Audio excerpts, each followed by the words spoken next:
Bring pleasure back to your game with Boxy's Box Gel. Send the cherry back where it came with Boxy's Box Gel. When the ball is on the stumps, it hits yours and not the umps. Boxy's Box Gel. Boxy's Box Gel.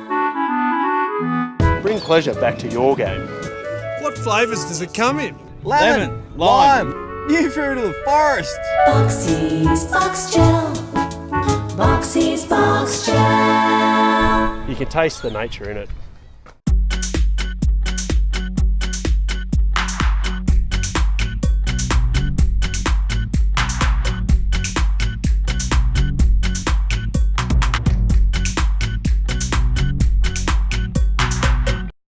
Few people think about the toll exacted on young individuals who, while you're still snuggled up in sleepy Bobo land, are busily putting out the cones and witches' hats for your cricketing pleasure.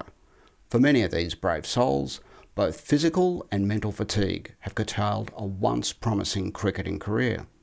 I spoke to one fine cricketing man who takes great pride in knowing that his early morning efforts will be put to good use, despite the damage to his health and well-being over time.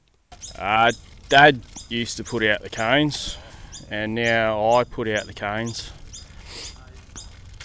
Just talking about it, I can feel the hair standing up on the back of my neck.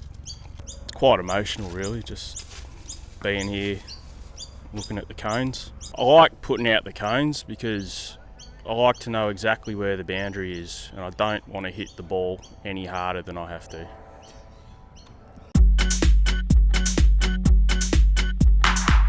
It's time to consult the oracle of the obvious.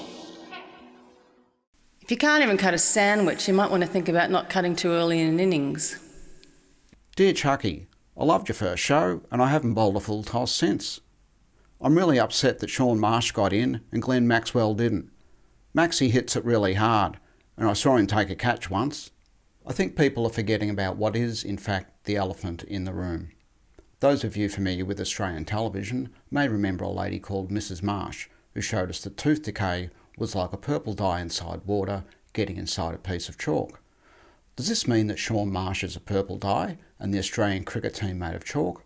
There's good reason to suggest this is true, but I'd like to suggest it's nothing more than a metaphor.